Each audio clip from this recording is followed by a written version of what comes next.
Hey all, welcome to a dram of diving. Really appreciate you guys coming out. I know we've had a little bit of a hiatus. There's been a lot of things going down, but we are back. We're trying to figure out the exact schedule we're going to go on to. But we are back doing our thing, and the season's kind of winding down a little bit for us where we are, getting into some more fall technical diving type stuff. But there's only a few weeks left, so things are starting to slow down. Lots of topics have been hitting the internets lately, and we are going to start chatting about those. We got some guests on with us. I know the question is going to come up. I'm going to break into the Jefferson's Ocean. I bought one of these bottles from my friends, and they had a rough night with it, so I figured I should drink to him. So I'm going to pour one out there, and we are going to have our guests come on in and chat with us about the level of training instructors should potentially have when they are teaching different areas. Feel free to throw comments up in the chat, and we will, or comments up, and we'll put them into our chat so we can discuss them. But let's go ahead and bring our guests in and have them introduce yourselves. Jim, you're in my upper right-hand corner. Why don't you go ahead and introduce yourself, sir? Great. Thanks for having me. My name is Jim Gunderson. I am now a course director trainer, and am currently the head of training for Divers Alert Network for Dan, where I'm part of the risk mitigation team, and my primary role is all the first aid programs that we have that Dan offers. Prior to that, I was at NAUI headquarters as a training manager, and there I sat on one of the 3 seats that NAUI has at the RSTC level, and I've been diving since 1986. So I've been doing this a day or two. Nice. Beautiful. All right, go ahead. Roger, how about you? Hi. How's everybody doing? Roger Williams. I'm primarily technical and cave instructor. Been teaching for 15 years, so not quite as long as Jim. Before I kind of engaged full-time in this technical cave instruction, I was actually working as an aquarium DSO in New York. But now I live down in Mexico, where I teach and cave diving most of the time, but as a full-time gig at our little cave diving bed and breakfast down here. Nice. Still need to find a way to get down there. That is an absolute. I want to come visit you guys real bad, so we'll figure that out eventually. So essentially, the idea here is some things have been floating around, and scuba is an interesting area of we're trained educators, but not to the level of necessarily overall arching collegiate and high school teachers, elementary schools. We don't have masters in education as a general rule of thumb. It's not a requirement to get there. And to look at these different areas, and some discussions have happened. And I wanted to have the conversation because whenever I have taught and do teach an instructor development course, I like to bring up the idea, and I say, listen, and I've said this on the show before, so it's nothing new when I say it in my IDCs, and I say, hey, how many of you are going to want to teach the deep course? Oh, I'm gonna qualify to teach deep. Okay. Have any of you even seen your computer in Deco ever? No. Oh, okay. So you've never seen your computer in Deco, and if pardon the pun, shit hits the, not the pun, pardon the language, if shit hits the fan, you're going to be in Deco, but you've never seen your computer in Deco. Might we want to know what that looks like and what that means? And it normally creates a head scratching in a conversation. That's the point of it. And that's kind of the vein we went off on. And Roger happened to stir the pot one day, and we had the nice conversation. So the idea of, Roger, I just kind of want your opinion or where you're going with the commentary we had previously of, not even just what they should have, the continuing education aspect. So can you give us just a couple of talking points, a couple of words about kind of what we had discussed previously? Well, when you say I stirred the pot, it was somewhat unintentional, as it frequently is, as I get accused of stirring any sort of pot. What I'd done was I'd written a blog post about how I'm surprised at the number of diving professionals that, just as you say, have never even seen their computer in Deco. They don't really understand what decompression means. beyond at the recreational level, at the recreational instructor level, typically beyond, avoid your no decompression limits. No decompression limits are this kind of voodoo area that you need to stay away from. And as long as you stay away from them, you'll be okay. But what that frequently leads to, in my experience and some of the things that I've seen, is people wind up looking at their dive computer and they say their no decompression limit says 0 now. And they'll panic and they'll swim as fast as they can 20 feet up in the water, which is the exact wrong thing to do in that moment, because they're fleeing from this kind of scary number on their wrist without really understanding what that number means, what it represents. And I mean, we all know, like, you're not in immediate danger just because you've exceeded your no decompression limits. Otherwise, technical divers would just be bursting into balls of flames left and right all over the planet. That's not how decompression stress works on the body. So what I was suggesting, and got quite a bit of blowback from, was if dive professionals are trained up to at least the decompression level, whichever agency you want to, Advanced Nitrox, DECO, or Tech One, or whichever agency's curriculum. If dive professionals are exposed to this, they're in a much better position to be able to, say, assist somebody who went a little too deep or stayed a little too long, and now looks up at them with the big wide eyes of, I don't know what to do next, with the assurance of a dive professional saying, it's okay, I do. We're just going to slowly ascend. We're going to stay at our safety stop for a little bit longer, and then safely get back on the boat. And then we can talk about what happened or why that happened later.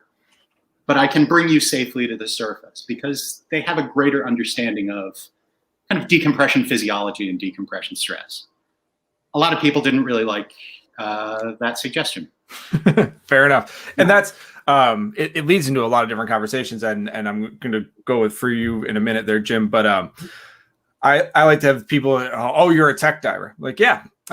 Where does that start? Where does that gray area stuff? Because that's that blowback that you were talking about, Raj. Like, all right, so they're like, well, I don't know. I'm like, oh, so there's not. I'm like, let me put this way to you. I can do a decompression dive and have less of an obligated stop than you have for your safety stop. So you actually have to do more of a stop than I have to do. And they're like, wait, what do you mean? I'm like, I could have 1 minute of deco at 20 feet, and you could have 3 minutes of. I'm not saying that I'm not going to stay 3 to 5 minutes. I'm just saying that scary computer NDL thing. And I hate that term NDL. I like no stop limits personally. I mean, I know it's the vernacular of overall, and it's understood and that, but I think no stop limits is a good way to use that verbiage, preferably. But I use that, and it creates some sort of a head scratch that, oh, I didn't even think about what that meant. I don't know what those things mean. And that's kind of supporting what you're saying there, Roger. Jim, your thoughts on? I mean, I know this is the first time kind of really getting hit with this, but what's your thoughts on this? So I like where you're kind of going with this, but I'm also going to throw in something else here, that it's not just limited to deep diving. Let me tell you a little story here. I was, when I just moved down to Florida to take the position at NAUI, I was invited a couple weeks after I had started to go down to the Keys and go dive a very famous wreck. I won't mention which one, and I won't mention the outfit that I was with. Getting ready. We've done our final checks. We're getting ready to jump off the boat down and do this wreck.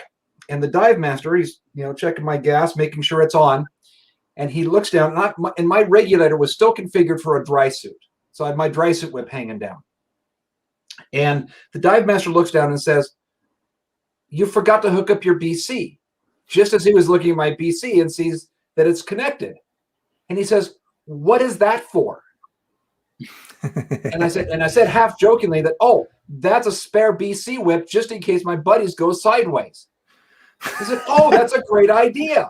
And as I'm busting the gut, jumping off the end of the boat, my mask flooded, I spit my rag out because I was laughing so hard. This tells me that this gentleman had no exposure to cold water diving at all. At all. Didn't even know what it was. And he's the dive master on the boat. So I have to wonder, when people are beginning in this professional level, whether it's dive master, assistant instructor, or higher, what is their overall experience? And to me, it's got to be very diverse.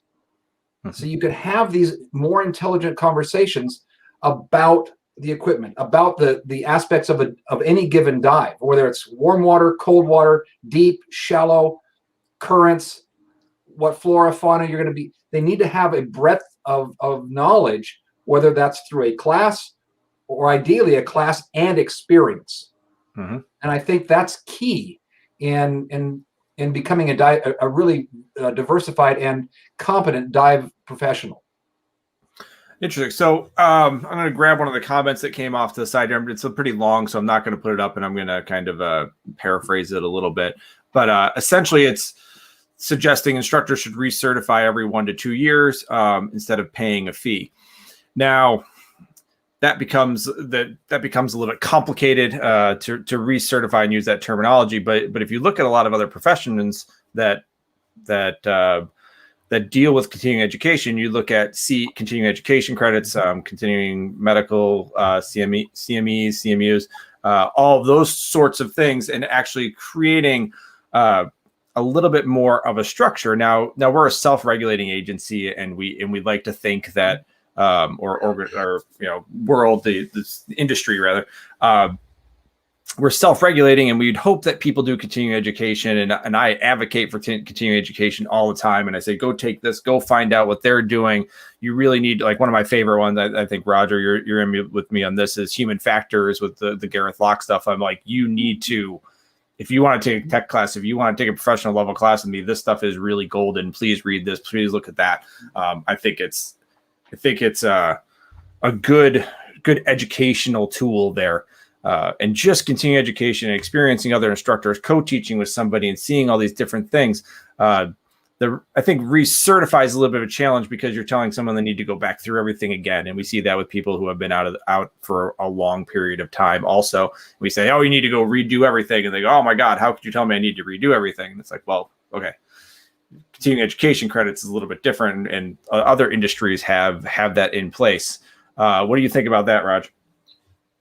I think there's a value not only in the idea of stressing continuing education insofar as continual professional development. That is, something like Garrett's excellent class, something like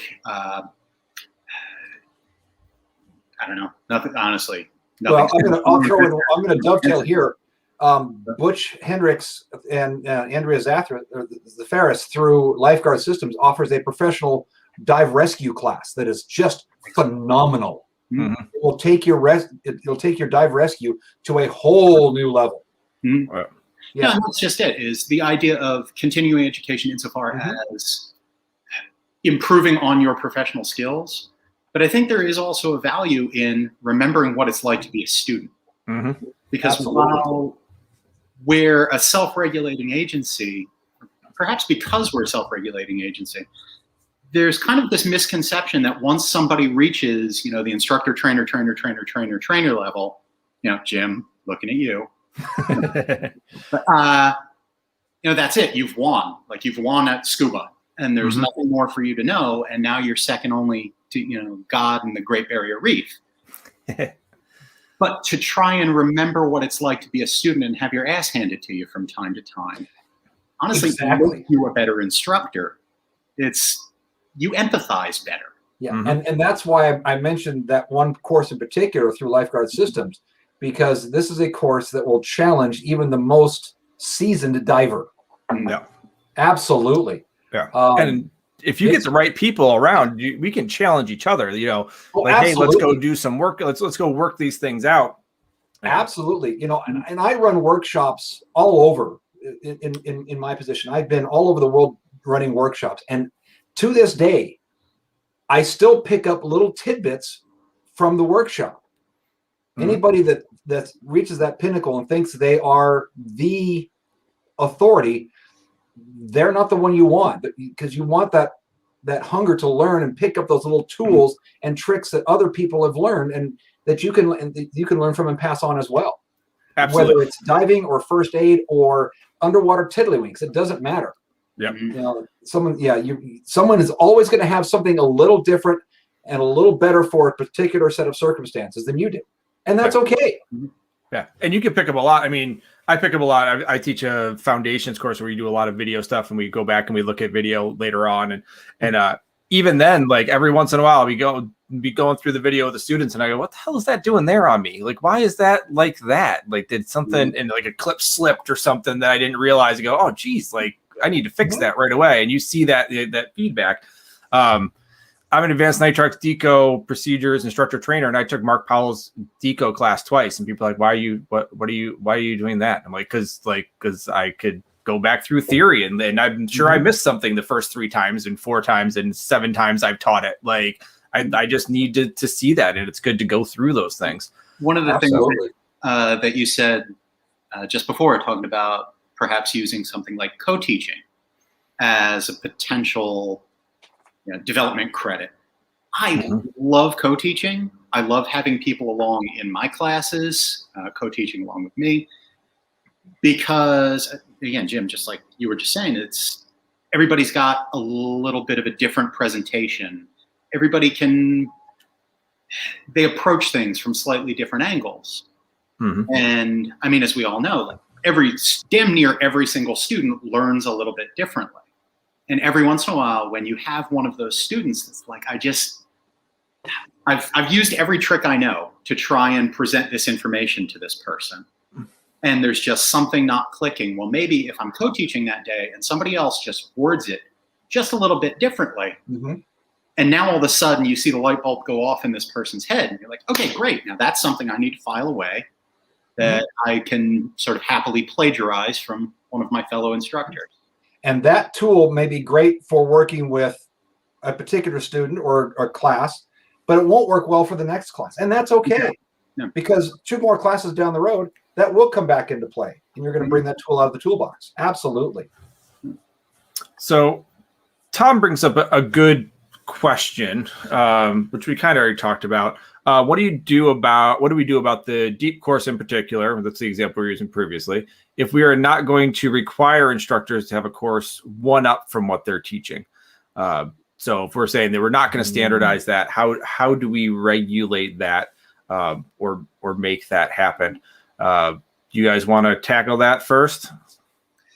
I think regulate's perhaps too strong a word. Yep. But in terms of how do we self-regulate? How do we make sure that?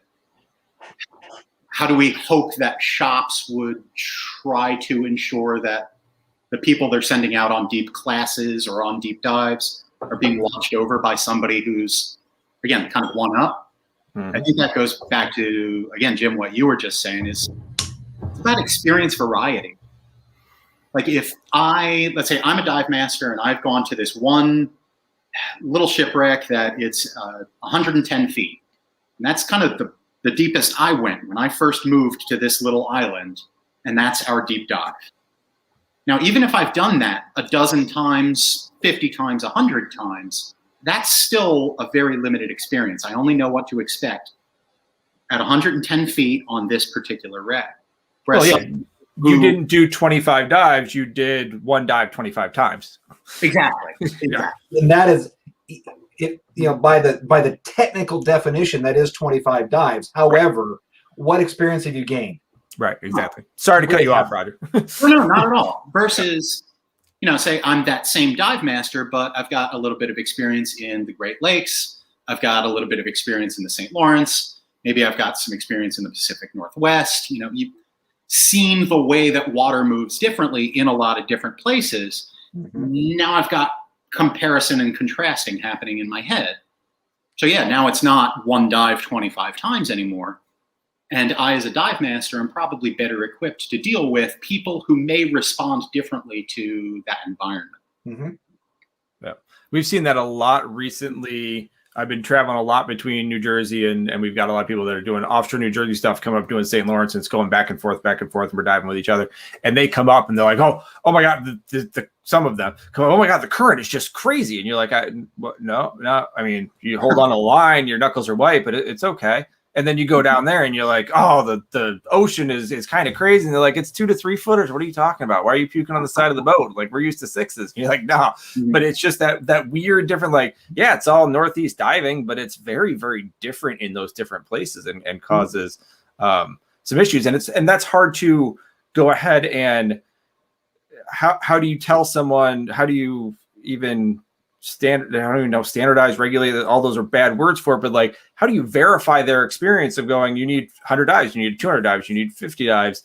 Well, they can do 1 dive. And I've told people this many times. When I started out, we were talking about this the other night with another Great Dive podcast group. And it was like, when I started, I did literally 95 dives in the exact same spot to 45 feet, 50 feet. And I became an instructor off of probably 4 total different dives. And I was an instructor going off, making people, I can send you up to the St. Lawrence. Sure. Go right ahead. Go to New Jersey and dive. I could do that. Like, that's scary when I started. I've changed how I do things now, but significantly, but that was what I could do. So When of earliest in my dive career, I was diving in the Northeast off New York, New Jersey boats. Then I moved out to Hawaii, and I was going to be a full-time instructor out in Hawaii. And one of the first questions I asked everybody is like, okay, so to predict water conditions, what do you need to know? Because, in New York, New Jersey, you need to know which way is the wind blowing, how strong is it blowing, and like, is there a storm within 1,000 miles? And with that information, you're pretty good. No joke, in Hawaii, they were like, well, you need to know what phase the moon is in and which direction the surf is coming from. Are you fucking with me? Yep. Moon? Who cares about? No, that's exactly right. Yeah. Yep, that's exactly After right. a couple of months, like, yeah, you need to know all of that stuff. Like, you wake up in the morning and you're checking the surf report and you're checking NOAA's page. Like, there's just a lot going into it. And I was really grateful that I had a bunch of people help me. And that varies from site to site on the same island.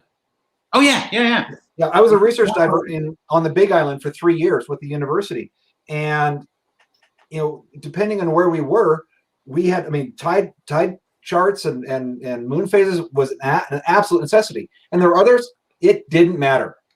Unless there was a major storm, it really didn't matter. Same thing in the Northwest, in the Pacific Northwest. I taught there for a number of years.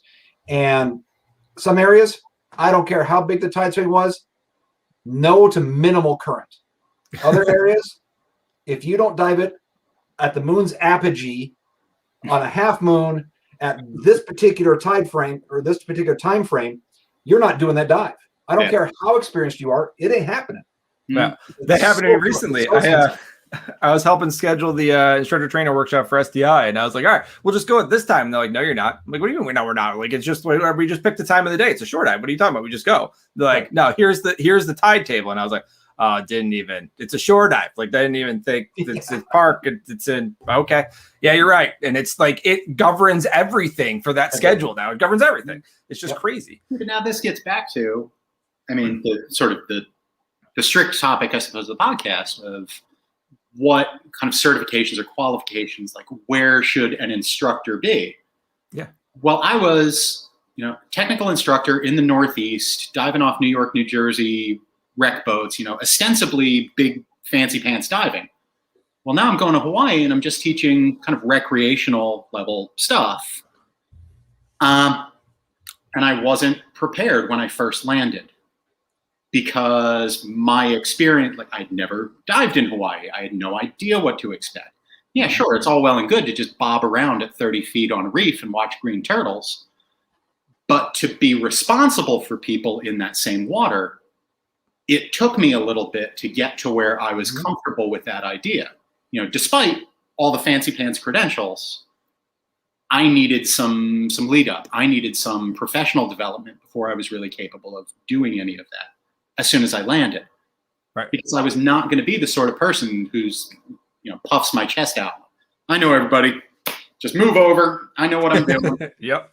Because that's ridiculous. Yeah, because you got downwellings and upwellings and currents that will take you all over the place. We drop down a line to a wreck and swim around on it. You can get blown off it, but you're not really going to get a downwelling or upwelling on those walls like that. And that's all continuing education type stuff. My fear, to get back to what Tom was saying, is from being in the education system, from being in the high schools, from being in the medical field previously, for years. Watching the continuing education, a lot of it is because it is standardized, because it is required, people don't actually put as much effort into it. And it almost is worse than creating a culture of this self-regulation of, hey, we should all do better. And you're going to get some resistance, but creating that conversations like this, creating those conversations and getting it out there going, hey, we should have that continuing education. Right now we're affecting 20 some odd people, and hopefully they're going to get continuing education, but a lot of them probably are already down that path. I saw James Mott does like a trim and buoyancy clinic for instructors. And that's tough to admit that you're an instructor and you need to go and do a clinic, or you want to go and do a clinic. And I think most of the people that are doing that sort of thing, a lot of times will actually have pretty good buoyancy and trim. And then every once in a while, you're going to get somebody that really, truly needs the help that's going to have that dawn on them. But to get back to Tom's kind of question is, if we require things, it becomes a challenge for it to stay meaningful. And that's what I've seen from education and the medical field. Jim, your thoughts on that? I'm going to pop to you. The other aspect, and jumping back onto what Tom's comment was, a lot of this comes down to what does the training agency want to regulate and want to make a standard. And most of the training agencies are in it to make money, and we get that. And if you start upping these standards, so it's fine balance between upping the standard and making the money. And where do you find that sweet spot? And are the training agencies willing to say, for this particular course curriculum, whatever it happens to be, it could be deep, it could be spearfishing, it could be underwater balsa wood welding, don't care. Are we going to have this next level of criteria for you to be able to teach that particular course? And to get all the agencies at the RSTC level to agree on that, that's a challenge. Mm-hmm. That's a challenge. Yeah. So, I mean, and most of the agency standards, they meet and in most cases exceed those RSTC levels because they can, and that's okay. That's great. And I applaud that when they exceed that. But to make it a standard that you have to have this certification to teach this class, that's going to be an agency by agency decision, whether it's, ABC agency. It doesn't matter. That's where it's going to come down from. I certainly expect that when you start talking about how can you write standards that kind of require, what am I trying to say? Setting standards for something like an instructor to be able to teach a level down, agency to agency, the nomenclature is very different. Mm-hmm. And I mean, just like we were just talking about, environments are very, very different as well. I'm going to sound, I think, a little bit like an agency apologist here when I say that I understand the idea of minimum standards being written the way they are, because the vast majority of agencies say, okay, look, here's the minimum. We beg you to go beyond this. Mm-hmm. You are allowed to and should go beyond this. And most agencies do. There are some that don't, that you will Right. teach this standard and that's it. Period. End of discussion. Fortunately, it still drops back to instructors who Correct. sometimes look at these minimum standards and say, okay, yeah, you swam for 50 feet without your mask. Okay, we're done with that. We never need to think about it again. Whereas, like, well, maybe that was an important component of something else, and that should be worked. That should be focused on a little More bit. frequently, yep. Yeah. So using minimum standards as just a checklist is kind of useless versus using minimum standards as, okay, this is at least how far we have to get. Let's go further than that. Right. And that's when minimum standards, if you write a list of all the things you're supposed to do and you don't do them dead on, then you're in violation. If it gives you a general list of standards and you say, okay, I've met these and I would like to exceed them, then it makes it so that it gives you more wiggle room. Plus, I mean, as much as the dry suit thing was funny, like if I'm going through certain courses, I'm not going to necessarily have to brief people on how to use a dry suit if we're going to be in, in the Keys necessarily, not as much. For us, it's like, you want to wear a wetsuit like that? Yeah, I mean, exactly. I guess you can. Like, that's kind of weird, but all right, whatever. And I understand that point, but where I'm going with this is it's more that global knowledge Mhm. of this industry. Right. I may do my entire career down in the Keys. Great, fine, Mhm. wonderful, have a great time. Nothing wrong with that. But I need to be aware that there is other aspects outside of warm water, great visibility, low current to moderate current diving, because there's a Mhm. lot more out there than just that. Mm. And you're Yes. going to see configurations. And you know what? That configuration is not wrong. It's right for that particular diver, and that's okay.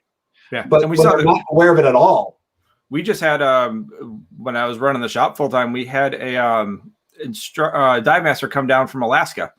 His thought of cold water is completely different than our thought of cold water, and Mhm. like how he did it. And I'm like, tell me about it. Like that's not an area where I think I was, but you would definitely need some sort of orientation, some sort of continuing education, some sort of something like Roger went through going to Hawaii of being like, all right, what is up with Alaska? Like, how do I teach here? Like, this is weird. Mhm. You definitely need that.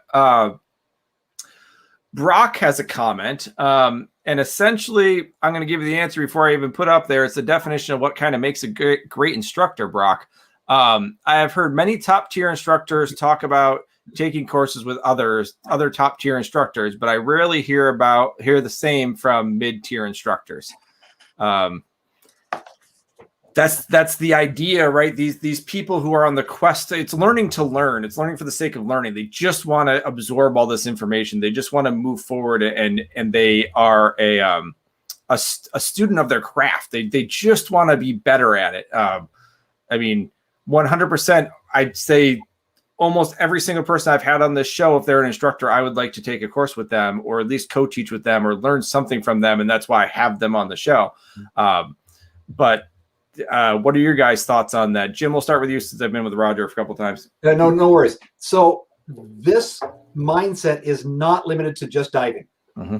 So when I got my first degree, and then when I was paying for part of my second degree, I made a living playing instruments, specifically trumpet, French horn, those types of things. And as I was climbing the ranks professionally in the music industry, the mid-tier level musicians were all cutthroat, trying to figure out how to angle somebody else out and get this gig or that gig over somebody else.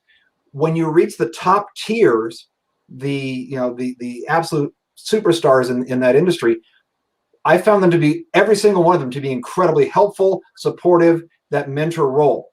And I see a lot of the same thing in the scuba industry as well. So it's not just limited to diving. And it's that mindset. We've all heard, I believe it's the Kerning-Durner effect, something like that, where you have this level of knowledge and then it drops down as you gain experience. Like, oh, I didn't know as much as I thought I did. And then it picks back up again. And that middle section is where these people, these mid-tier instructors are at, that they think they know everything, but they don't know what they don't know, and they haven't experienced what they haven't experienced. Mm-hmm. And so we get the dynamic here is partially ego saying, yes, I'm the one that knows all this, when in reality they're not. And it takes some experience and time and exposure for them to have that light bulb go on and go, oh, I don't know everything. I'm not all that in a bag of chips. So I need to do something to better myself. And so you get these mid-tier instructors. They're not bad instructors. I'm not saying that at all, but they just don't have the knowledge and experience. Yep. Roger, what are your thoughts? I absolutely agree, kind of with I think the psychology, Jim, as you laid it out, that it's a bit of ego, it's a bit of insecurity. Mm-hmm. I frequently recommend to students that they take courses with other instructors. I do not consider myself a top tier instructor. I work really, really hard to be good at what I do, and I really love working hard to try and be good at doing what I do. But I consider myself as somebody who is still learning as well. And as I'm still learning, anytime I work with students, I see, again, every student learns a little bit differently. Mm-hmm. So there are times that as I'm talking with people and they say, I'm thinking about taking this or this or this class, can I come back down here and take that with you? And I always say, I would love to teach you. And obviously I'd love to have you back down here. But, you're going to this area of the country, you have an instructor right there that maybe you'd be able to learn really, really well from, and that I think that you'd vibe really well with. And like you'd hit it off and you'd learn a lot from the way they teach the class, because I'm not just going to refer people to somebody that I've heard their name somewhere because they're a fancy instructor. I'm referring people to instructors that I've seen work and that I admire how they work. Which is, again, not to say that, I don't feel capable of teaching you the class. It's just there are different ways to learn, and they think about things a little bit differently, or this, or this, or this, or this. But it does take a certain amount of humility for, anybody to admit, I don't know everything. And again, this goes back to, in scuba, this idea of I have all the fancy credentials, which means I win at diving. So I'm the dive god, which is one of the things that frustrates me the most when you see, going back to earlier, what we were talking about, these deep diving instructors, these deep diving recreational instructors who do behave as though they know absolutely everything when they don't. And it's not a personal fault. It's not that they're bad human beings. It's just they lack exposure to something. But to admit I lack exposure to something is a threat to the ego. And when you're supposed to be in charge of, to sound slightly melodramatic, people's lives, but you're watching over a boatload of people, to suggest to these people I might not know something, I don't know, I wonder if people think that they're making their own feet out of clay at that point. Right. When it's not really true. Yep. Yeah, exactly. Dovetail back on that. I'll give a couple examples. I have a young man that I took from beginning all the way through Dive Master. He said, I want to do my instructor now. And I said, great, but I'm going to send you over to so-and-so because I've taken you as far as I want to take you. I want to expose you to other methods of teaching, other tricks, other tips, other tools.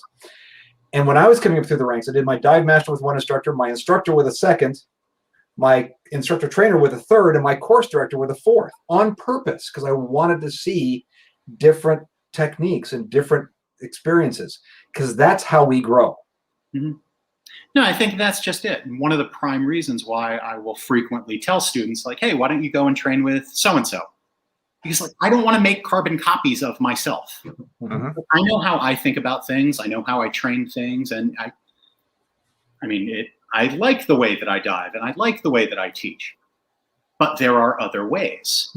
And for somebody to lack exposure to other ways, again, it bookends them into this little spot where they're only exposed to a certain way of thinking about things or a certain way of problem solving. And then they're going to go off into the world and people are going to say, well, why do you do that? And the only answer they might have is, well, Roger told me that's the way to do it. Yeah, exactly. Yep. That is when I teach the technical stuff, I basically tell them that they are not going to get away with, because that's the way I was told to do it. They better have a reason for it. And if it's because someone told me to do it that way, it's wrong. And they better figure out the reason why. I'm pretty strict on that. I want to throw up while we're talking. I'm going to throw up the Dunning-Kruger effect so that people can see that. It's a little bit small. That's the one. That goes back to, it's talked a lot about in Gareth Locke's stuff. There. So we have that conversation a lot. So where does this bring us? I'm going to stop sharing this one. Where does this bring us on? I think deep is the one that really kind of, it's that break, right? You're saying you can go to 130, you can go right to the no decompression limits or the no stop limits, and you're going to teach right on this borderline, and you don't need any more experience than really 25 dives at a depth that's considered deep. Is there a way to change the industry to potentially make it better based off of the conversations we had, or to modify that? Do you guys feel there is a way? It's a challenging one. It is a challenging one. Yeah. Sadly, it will take a major significant event to make that happen industry-wide. We're all familiar with the current major lawsuit that's going on in Montana right now. That will have industry impacting consequences. And unfortunately, it will take a tragedy to bring about an industry level change. Where we can start is, as instructors, is start building that into what we're doing. Is that I personally want to have this knowledge to be able to teach this course, that I know I need to have a little better knowledge or a little more experience. That's where it starts, but that's the slow roll. Mhm. Then that then bleeds up eventually, hopefully to the training agency level, and then eventually to the RSTC level. But that's the slow path. So Yeah. Unfortunately, the stumbling block to what you bring up is at the instructor level, people wanting to be able to kind of set limits and standards and ideals for themselves, where they say, okay, I'm teaching to this level, which means I want to know this much. The stumbling block is, cutting back to Dunning-Kruger. They don't know that this exists at all. Yeah. Again, you don't know what you don't know.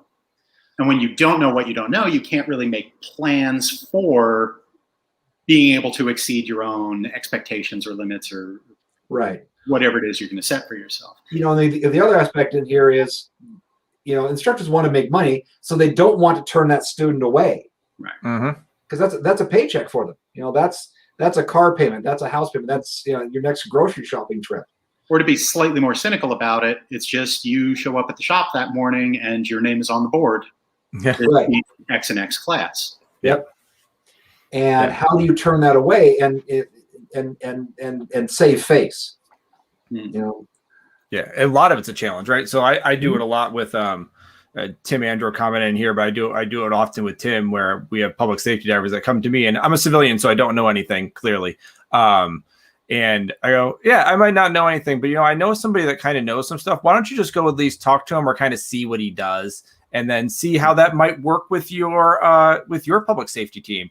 And we have people that just come back with head spinning because they even take an online class with Tim, and they go, oh, what in the what? And I'm like, yeah, you don't know what you don't know. They're doing a whole lot more than even you saw. You might want to kind of get some more continuing education. So I'll use things like that to kind of just softly prompt, like, oh, just go and talk to that person and see what's going on, to try and scratch that you don't know what you don't know out of the way, and then have them maybe have that light bulb moment of, oh, wow, maybe I should know this. Yeah. I've used that technique with people to make it a little safer space for them to understand that they need to do a little bit more. Exactly. And that's one of our big issues, is we get people that attack or feel attacked when you're going, you need to do this better. You need to change this. You need to, we talk about neutral buoyancy all the time, or you need to stop this because you're doing it wrong. And it's like, no, back it up. Like, I don't teach that way personally, but let's try. How would you try this? I'm going to give you this tool. Go try that. See how that works for you. Just here's a nudge. Try it. And then if that starts to click, it's safe for them to try it. They go, okay, fine, I'll try it. And then it starts to, if it truly is something that works better for them, they start going, oh, now I'm in control of this. I would like to do more of that. Here, try this continuing education. How'd that work for you? I actually pretty much enjoyed that. Okay, let's try a little bit more. And that's kind of how it's little changes, but those little changes that if all of us individually can make, it makes a big change going further, without having to create some sort of a crazy regulation, right? As you've said, people come in for public safety diving. Say, okay, look, I'm going to give you this name, call this number, go talk to them. At that point, it's not you saying, no, you're not prepared to do it, because when you frame it like that, yeah, people do get defensive, or their egos get bruised. But when you say, okay, if this is something that you're interested in, here's a resource, then they can go out and discover for themselves like what's really entailed in that. Yeah. What I like to, one of my kind of meanest tricks as an instructor when people first sign up for a class, especially when people come in, again, chest's really big, and I'm going to ace this. I'm like, okay, cool. Let's go down. We're going to go and do just a relatively easy dive. and just hit them with like a little failure cascade that just takes them a little further than they can manage. Mm-hmm. And as soon as you get to the surface again, you okay, so what went wrong? And of the three of us in the team, who didn't make it out? That tends to humble people very, very quickly. And then they're like, okay, now they're going to be a little more receptive to the things that you're trying to train them for, that you've been hired to train them for. Because they've now encountered some shit they didn't know. Like, I didn't know that could happen. Like, well, exactly. Now let's work on how to fix it. You know, one of the best things I ever did, and going back to how can we make this happen in the industry, one of the best presentations I ever went to at DEMA was put on by Jeff Hansler. And it wasn't really a presentation, it was more of a discussion on teaching techniques and tips. And it was kind of a prompted discussion, much like this is. We're going to explore this avenue and that avenue and go down this rabbit trail, and input from everybody that was in the seminar. And it was absolutely fantastic. I came in with a whole new toolbox. It was absolutely fantastic. I would love to see these level of presentations at every single dive show, so the professionals can get together regardless of what agency they're from. Right. Throw all the ABCs in one room. Yeah. And it's tough. We don't discuss, and this is off on tangent, we don't discuss Maslow's hierarchy of needs readily, and we don't understand, we don't talk about Bloom's taxonomy enough. And I try to talk about that as much as I possibly can, because bringing that educational component in, because we are educators, bringing that in is huge. But that also goes into the if you look at Bloom's taxonomy, in order to be able to do those higher level things, you have to have a larger scope of educate or larger knowledge base to be able to do those. And that goes into continuing education. You can't teach these higher level classes unless you can do this top of the pyramid stuff. It all comes from all of those sorts of different things. My big one for dive masters that come in puffy chest is, if they come in for an instructor course all puffy chested, like they are the gift to scuba, I undo a cam band, hand it to them, and tell them to thread it.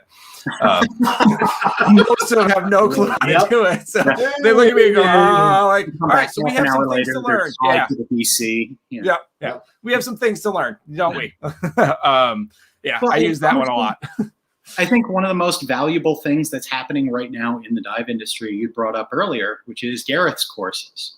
Mm-hmm. Oh, yeah. And the conversations that he's starting are, that he's been working really, really hard to bring much more into the limelight over the last, 7 years? 5, 6 years, yeah.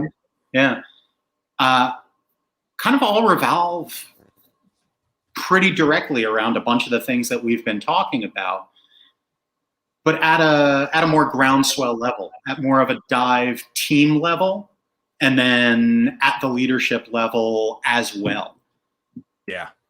But it's much more of a, let's change the way that we all think about diving, rather than just putting, the complete responsibility for it on the agencies or on the instructors, or certainly you can't put, too much responsibility on the divers, because again, they don't know what they don't know. But if they're walking into an agency where, not necessarily an agency, a community where people think about these things a little more carefully and think about them a little more holistically, then you don't wind up with as much of the, like, all right, here's our checklist, and as soon as you do these things, then you're safe to go and, dive to 130 feet with your friend who's picking his nose over there. Yeah. Exactly. I put links to the human factors class. Looks like it's popping up on YouTube and I think Facebook, but I put them in there. Human factors class and the book. The class is great. The micro class, I love the micro class, and I took the micro class a bunch of times, and actually flew Gareth in to do a class in Syracuse, New York. So loved working with him. The experiences there, I go through it and redo it all the time. I read the emails, and during COVID, I took Mark Powell's decompression theory class twice, and in one of Gareth's class, he had a micro class that was going on that was discussion based. And I spent a ton of time doing all those and loved them. They were great. Mm-hmm. And I think that's getting into that, is that education for the sake of education, and getting back to the deep class, even of saying, listen, you don't have to be a technical decompression diver. And I think that's the misunderstanding of what you were saying, Rogers. I think you're saying, yeah, you should understand ANDP, you should understand decompression theory. It'd be great if you were a technical diver, but maybe, and I don't want to put words in your mouth, but the theory is what we're really trying to figure out. And it seemed like you were saying that earlier too. Is that correct? That's absolutely correct. It was Okay. actually a sentence I deleted from my original blog post was like, I don't even care if you pass the class. Mhm. That's not the important thing. Like if you are not interested in doing a bunch of decompression diving, you know, the equipment's heavy, it's expensive, there's a lot of it. If that's not your game, that's cool. I don't expect you to have to do that all the time. Mhm. At least understand it.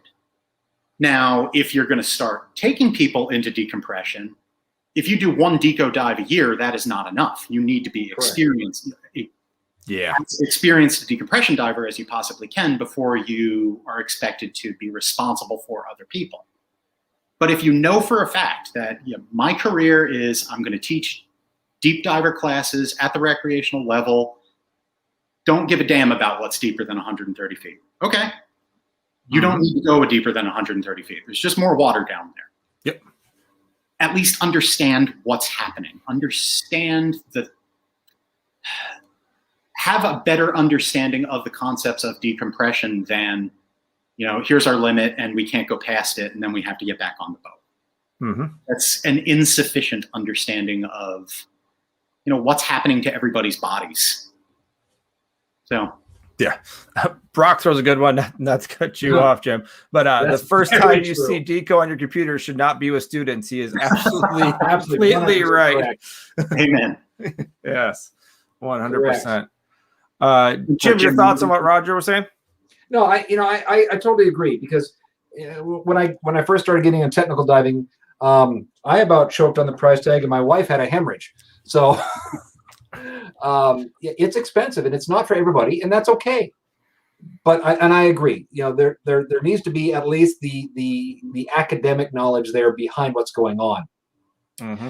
I'm going to give a little plug here, if that's okay. Yeah. Because Dan has some free e-learning on our e-learning platform, dan.diverelearning.com.